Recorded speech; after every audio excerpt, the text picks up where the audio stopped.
Hello guys, welcome back to success point way to success. I am Yogesh Verma. एक बार फिर से आप सभी का स्वागत करता हूं सक्सेस पॉइंट एजुकेशन के ऑफिशियल यूट्यूब चैनल पर। तो जैसा आप सभी को पता है कि क्लासेस आपकी आईबी सिक्योरिटी असिस्टेंट एग्जाम के लिए चलाई गई हैं। क्लासेस आपकी कंटिन्यू चल रही हैं। अगर आपने अभी तक इन क्लासेस को ज्वाइन नहीं किया तो भी ज्वाइन कर लीजिए। इसके लिए आपको सक्सेस पॉइंट को सब्सक्राइब करना होगा और साथ में बेल आइकन पर टैप करना होगा ताकि हर क्लास का नोटिफिकेशन सीधा आपके पास पहुँच जाए। ओके, जो आज की आपकी क्लास है 35th क्लास है और इसमें हम आपके साथ जुड़े हैं मेकिंग ऑफ इंडियन कॉन्स्टिट्यूशन। जो भारत का जो संविधान है उसके निर्माण के बारे में आज हम पढ़ेंगे। काफ़ी मोस्ट इंपॉर्टेंट टॉपिक आपका इंडियन पॉलिटी से कई बार क्वेश्चन यहाँ से पूछ लिए जाते हैं। ठीक है, तो ओवरऑल जो वीडियो है वो आपके लिए काफ़ी हेल्पफुल रहेगी और अगर आपको वीडियो अच्छी लगती है तो वीडियो को लाइक और शेयर जरूर करें। ठीक है, तो चलते हैं आज की क्लास की तरफ। ठीक है, तो सबसे पहले हम बात करेंगे कैबिनेट मिशन 1946 की। इसमें सबसे पहले 3 मेंबर्स की एक टीम बनाई गई जिसके चेयरमैन थे पैट्रिक लेवरेंस और चीफ थे स्टैनफोर्ड क्रिप्स और एवी अलेक्जेंडर। ठीक है, तो सबसे पहले जो चीफ थे स्टैनफोर्ड क्रिप्स उन्होंने परमिशन दी कॉन्स्टिट्यूशन बनाने की, किसको? कॉन्स्टिट्यूशन असेंबली की, और परमिशन दी कि सिर्फ वो कॉन्स्टिट्यूशन बनाए सिर्फ भारत के लिए। ओके, अब एक जो मेन पॉइंट है वो ये है कि इसका नाम कैबिनेट मिशन क्यों रखा गया, क्योंकि जो सर स्टैनफोर्ड क्रिप्स थे वो उस समय जो ब्रिटेन के कैबिनेट मिनिस्टर थे, ब्रिटिश कैबिनेट मिनिस्टर थे, और जो कॉन्स्टिट्यूशन जो असेंबली थी, जो निर्माण समिति थी, वो इनके अंडर काम कर रही थी। ठीक है, वो इसके हेड थे। ठीक है ना, इसी वजह से इस मिशन का नाम रखा गया कैबिनेट मिशन। 1946 में ये आया था, तो कैबिनेट मिशन है ये, इसी वजह से इसका नाम कैबिनेट मिशन कहा गया। ओके, इसके बाद for making the constitution of India constitution assembly was made. Bharat का संविधान बनाने के लिए एक संविधान समिति का गठन किया गया। उसमें टोटल मेंबर थे 389, जिसमें से 296 इलेक्टेड थे प्रोविंस से और 93 थे नॉमिनेटेड, जो कि 627 रियासतों से आए थे। ठीक है, अब बात कीजिए 296 कहाँ से इलेक्ट होकर आए थे। उसमें से 208 मेंबर थे वो INSC से इलेक्ट हुए थे, मतलब जो इंडियन नेशनल कांग्रेस के जो मेंबर थे वो इलेक्ट हुए थे प्रोविंसेस से। 73 थे मुस्लिम लीग के, 8 थे इंडिपेंडेंट पार्टी के और 7 थे छोटी छोटी पॉलिटिकल पार्टीज से। ठीक है, यहाँ तक क्लियर है सभी को। इसके बाद नेचर अगर हम इस असेंबली का जाने तो सबसे पहले हम बात करें जो कॉन्स्टिट्यूशन जो असेंबली है वॉज द यूनिकैमरल, मतलब एक सदनीय व्यवस्था की थी। ओके, और जो इलेक्शन था वो 3 तरह के लोग ही लड़ सकते थे, मतलब 3 में से कोई भी एक हो, या तो टैक्स पेयर हो, या फिर लैंडलॉर्ड हो, या फिर ग्रेजुएट हो। ओके, और जो मिनिमम एज थी वो थी इसकी 21।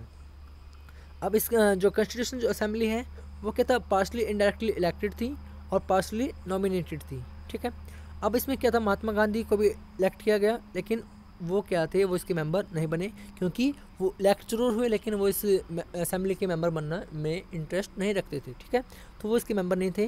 मोहम्मद अली जीना थे और जयप्रकाश नारायण थे। ठीक है, तो अब बात करते हैं फर्स्ट मीटिंग की। जो असेंबली की जो मीटिंग हुई भारत का संविधान बनाने की, वो थी first meeting of the assembly on December 9th 1946।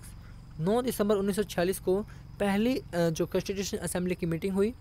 सिर्फ 211 मेंबर इसके अंदर पहुंचे।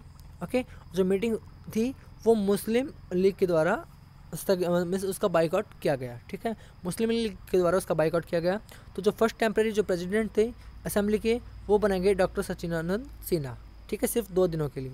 सबसे सीनियर सदस्य थे ये उस असेंबली के, तो इस वजह से इसका जो प्रेसिडेंट बनाया गया इस असेंबली का वो बनाया गया डॉक्टर सचिदानंद सिन्हा। ठीक है, ये टेम्परेरी थे सिर्फ 2 दिन के लिए। इसके बाद सेकंड मीटिंग की हम बात करें, 2 दिन बाद फिर से सेकंड मीटिंग होती है। वो होती है आपकी 11 दिसंबर को 1946 में। On this day doctor Rajendra Prasad elected as the president of the assembly. ठीक है, and doctor HC Mukherjee elected as the vice president of this assembly. ठीक है, और जो BN राव थे उनको इलेक्टेड किया गया as the adviser of this assembly, मतलब इस समिति को जो सलाहकार थे वो थे BN राव, और जो प्रेसिडेंट थे वो थे आपके डॉक्टर राजेंद्र प्रसाद। ठीक है, और जो HC मुखर्जी थे वो थे इसकी वाइस प्रेसिडेंट। क्लियर है यहाँ तक। इसके बाद बात करते हैं हम आगे। On 13 December 1946 objective resolution moved by Pandit Jawaharlal Nehru and this resolution adopted on 22 जून, मतलब 22 जून 1947 को इस रेजोल्यूशन को अडॉप्ट भी किया गया। 40 दिन का समय लगा था अडॉप्ट करने में। जो ये आपका पंडित जवाहरलाल नेहरू के द्वारा जो ऑब्जेक्टिव रेजोल्यूशन दिया गया था इसको 40 दिन का समय लगा था अडॉप्ट करने में। ठीक है, और ये अडॉप्ट हुआ था 22 जून 1947 को। तो इसके बाद जो नेक्स्ट पॉइंट आपका बनता है वो है कि if assembly as a legislative body, अगर जो असेंबली इकट्ठी हुई है वो लेजिस्लेटिव बॉडी के रूप में हुई है, तब उसकी अध्यक्षता की जाती थी किसके द्वारा? GV मार्लिंग के द्वारा। और वो कौन थे? वो थे इंडियन लोकसभा के पहले स्पीकर। ठीक है, तो first speaker of Indian Lok Sabha कौन थे? GV मार्लिंग का। अगर ये बॉडी कॉन्स्टिट्यूशन बॉडी के रूप में आए, अगर ये जो असेंबली है कॉन्स्टिट्यूंट बॉडी के रूप में आए, तब इसकी अध्यक्षता की जाती थी डॉक्टर राजेंद्र प्रसाद द्वारा, क्योंकि वो क्या थे? इस असेंबली के प्रेसिडेंट थे, ठीक है। अब इसके बाद जून 1947 के अंदर जो माउंटबेटन के एक प्लान आया, उसी के रिगार्डिंग भारत और पाकिस्तान का विभाजन हुआ। तो ठीक है, तो जून 1947 में माउंटबेटन प्लान द्वारा भारत और पाकिस्तान का विभाजन हुआ। इसके बाद फिर ड्राफ्टिंग कमेटी बनती है, जो कि बनती है आपकी 29 अगस्त 1947 को, ठीक है। 29 अगस्त 1947, 29 अगस्त 1947 को एक ड्राफ्टिंग कमेटी बनाई जाती है, जिसके चेयरमैन थे डॉक्टर भीमराव अम्बेडकर, और उन्हीं के साथ साथ 6 मेंबर और थे, जिनमें एक का नाम था एन गोपाल स्वामी अय्यर, एक थे अलादी कृष्ण स्वामी अय्यर, एक थे आपके डॉक्टर के एन मुंशी, एक थे सैयद मोहम्मद सदुल्ला, ठीक है। इसके साथ साथ 2 मेंबर और थे, एक थे आपके BL मिलर, जो कभी इस मीटिंग में आते नहीं थे, कमेटी की जब भी मीटिंग होती वो कभी नहीं आते थे, तो उनकी जगह नियुक्त किया गया किनको, TT कृष्णा महरी को, ठीक है। एक जो DP खेतान है, उनकी डेथ हो गई थी, तो उनकी जगह किया गया N माधव राव को, ओके, N माधव राव को नियुक्त किया गया, ठीक है। अब दिसंबर 1947 में संविधान सभा में 379 सदस्य घटकर 299 हो गई। जो संविधान सभा की जो सदस्यों की जो संख्या थी 389 से घट के वो कितने पे पहुंच गई, 299 पे, ठीक है। अब जो संविधान बनाने में जो कुल समय लगा, वो लगा था 2 साल 11 महीने और 18 दिन का, ठीक है। ये 18 डेज है, मंथ्स नहीं है। 2 years 11 months और 18 डेज का समय लगा पूरा संविधान बनाने में। और जो टोटल जो सेशंस थे, कुल बैठक जो हुई वो हुई 11, ठीक है। अब जो कुल खर्चा आया था, जो टोटल एक्सपेंडिचर था, वो था ₹64 लाख, ठीक है। 64 लाख का खर्चा आया था भारत का संविधान बनाने में। और जो कुल बैठकें हुई थी वो 11 बैठकें हुई थी, और समय लगा था 2 साल 11 महीने और 18 दिन का, ठीक है। ये क्वेश्चन कई बार पूछ लिया जाता है कि संविधान को बनाने में कितना समय लगा था, ठीक है। तो फाइनल ड्राफ्ट अडॉप्टेड ऑन 26 नवंबर 1949। अब जो ड्राफ्ट था, जो एक संविधान का जो ढांचा जो तैयार हुआ था, वो अडॉप्ट किया गया कभी 26 नवंबर 1949 को। और जो फाइनल जो ड्राफ्ट जो ढांचा बना था संविधान का, उस पर 284 मेंबरों ने साइन किए थे, ठीक है। देखो पहले 389 से 299 रह गई, अब उनमें से भी पूरों ने उसके ऊपर सिग्नेचर नहीं किए थे, ठीक है। तो लास्ट में जो सिग्नेचर हुए थे वो 284 मेंबर्स के हुए थे। और जो लास्ट सेशन था कॉन्स्टिट्यूशन असेंबली का, वो था 24 जनवरी 1950 को, ठीक है, जिसमें डॉक्टर राजेंद्र प्रसाद को पहला प्रेसिडेंट के रूप में नियुक्त किया गया। और जो नेशनल सॉन्ग और जो नेशनल एंथम थे, उनको अडॉप्ट किया गया। और जो फाइनल जो कॉन्स्टिट्यूशन है वो लागू हुआ 26 जनवरी 1950 को। कई बार बच्चे यहाँ भी कंफ्यूज हो जाते हैं, 26 जनवरी 1950 या 26 नवंबर 1949। देखो 26 नवंबर 1949 को संविधान बन के तैयार हुआ, लेकिन वो लागू हुआ 26 जनवरी 1950 को, ठीक है। क्लियर है यहाँ तक। इसके बाद बात की जाए स्ट्रक्चर ऑफ कॉन्स्टिट्यूशन, जो भारत का जो कॉन्स्टिट्यूशन है वो उसका जो स्ट्रक्चर ढांचा वो कैसा है। एक इसमें प्रियम्बल प्रस्तावना, उसके बाद इसके 22 पार्ट थे, जिनको अब 25 कर दिया गया है, ठीक है। टोटल जो आर्टिकल है 395 है। नंबर वाइज अगर हम बात करें तो वो है 395 आर्टिकल 1, आर्टिकल 2, आर्टिकल 3। लेकिन अगर टोटल की बात की जाए, जैसे 1 का A, 1 का B, या फिर सेकंड A, सेकंड B, अगर हम टोटल आर्टिकल्स की बात करी जाए तो वो है आपके 477, ठीक है, 447। कई बार क्वेश्चन आता है तो उसमें ऑप्शन 447 नहीं मिलता, लेकिन 450+ आपको वहाँ पे देखने को मिलेगा, तो आपको टिक करना है 450+, ठीक है।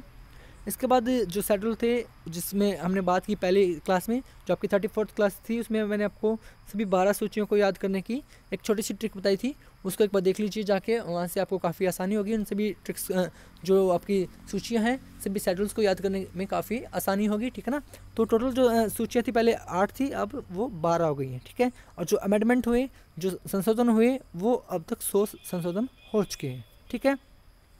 हर भाग में पार्ट में सब्जेक्ट को साफ साफ करने के लिए आर्टिकल मतलब अनुच्छेद लिखे गए हैं, ठीक है। यहाँ तक क्लियर है। अब हम बात करें फीचर्स ऑफ इंडियन कॉन्स्टिट्यूशन, जो भारतीय संविधान की जो विशेषता है वो क्या है, ठीक है। फर्स्ट ऑफ ऑल तो सभी को पता होगा कि इस विश्व का सबसे बड़ा रिटन कॉन्स्टिट्यूशन है, एक किताब की तरह इसको लिखा गया है, okay, drawn from various sources, अलग अलग स्रोतों से इसको लिया गया है, बनाया गया है, ओके। दैन इसके बाद ब्लेंड ऑफ रिजिडिटी, जो जटिल है बिल्कुल USA की तरह, ओके, और फ्लेक्सिबल भी है UK की तरह, ठीक है। मतलब कुछ ही बदलाव ऐसे हैं जो आसानी से नहीं हो सकते, जैसे कि टैक्स का कानून ही बनाना था GST का, वो काफ़ी मुश्किल से लागू हो पाया था, ठीक है। या फिर कुछ बदलाव ऐसे हैं जो बिल्कुल आसानी से हो सकते हैं, जैसे कि तेलंगाना एक नई स्टेट बनाई गई, ओके। तो इसके बाद जो फेडरल विद यूनिटरी ब्यास, जो संघीय के साथ एक व्यवस्था में बनाई गई है, ओके। ये सेकुलर स्टेट एक धर्मनिरपेक्ष राज्य है, सभी जो राज्य हैं धर्मनिरपेक्ष हैं, सभी धर्म के लोग रहते हैं, ठीक है। कोई भी एक स्टेट नहीं बनाएगी कि अलग धर्म की वो अलग राज्य होगा, ठीक है, ऐसा कुछ नहीं है, सभी राज्यों को धर्मनिरपेक्ष बनाया गया है। सिंगल सिटीजनशिप, ठीक है, एकल नागरिकता, एक ही तरह की नागरिकता लेनी होती है, वो आपको भारतीय नागरिकता, ठीक है। भारतीय नागरिकों देखो जैसे अमेरिका में अलग अलग तरह की नागरिकता लेनी पड़ती है कि अमेरिका की, फिर उसके अलग अलग भागों की, ठीक है। वैसे यहाँ पे देखने को आपको नहीं मिलेगी, ठीक है। जो पार्लियामेंट्री फॉर्म है किसकी, गवर्नमेंट, जो संसद की शासन प्रणाली आपको यहाँ पे देखने को मिलेगी, okay. Independent and integrated judiciary, आज़ाद और बिल्कुल इंटीग्रेटेड यहाँ का न्याय है, ठीक है। जैसे कि यूएसए से इंडिपेंडेंट, ठीक है, मतलब हम जुडिशरी को भी क्या है रिमूव कर सकते हैं, ठीक है। एंड इंटीग्रेटेड जो यूके से, मतलब जो सुप्रीम कोर्ट की जो सुनवाई है वो central as well as state law के अकॉर्डिंग ही होती है, ओके। तो उसके बाद यूनिवर्सल अडल्ट फ्रेंचाइज, वैश्विक मताधिकार, ठीक है। सम इंडिपेंडेंट बॉडीज़, जो जिसमें गवर्नमेंट का कोई भी रोल नहीं होता सीधे तौर पे। और 3 टायर सिस्टम ऑफ गवर्नमेंट, 3 स्तरीय शासन प्रणाली है, एक union government, state government and local government. Local government में आपका पंचायत और म्यूनसिपैलिटीज़ आ जाती हैं, जो कि आपका 73वां और 74वां जो संविधान संशोधन हुआ था उसके तहत इनको जोड़ा गया था, ठीक है। इसके बाद हम बात करते हैं फंडामेंटल राइट्स, आपको यहाँ पे देखने को मिलेंगे, ड्यूटीज़ आपको यहाँ पे देखने को मिलेंगी, और जो डायरेक्टिव प्रिंसिपल हैं स्टेट पॉलिसी के वो भी आपको इसमें देखने को मिलेंगी, ठीक है। ये था आपका संविधान कहाँ से बनना शुरू हुआ था और कैसे पूरा संविधान आपका बन गया है, इस बारे में आपने आज यहाँ पे पढ़ा है, ठीक है ना। और उम्मीद करता हूँ कि क्लास आपको काफ़ी अच्छी लगी होगी और हेल्पफुल लगी होगी, काफ़ी इंटरेस्टिंग क्लास में यहाँ पे आपके लिए लेके आया था। तो this is the end of the session, thank you for watching this video. आज की क्लास आपकी यहीं पे खत्म होती है, मिलते हैं अगली क्लास में। और अगर आपको क्लास अच्छी लगी तो वीडियो को लाइक और शेयर जरूर करना, ठीक है, ओके। तो मिलते हैं अगली क्लास में, thank you for watching this video, your well wisher, good luck, success point.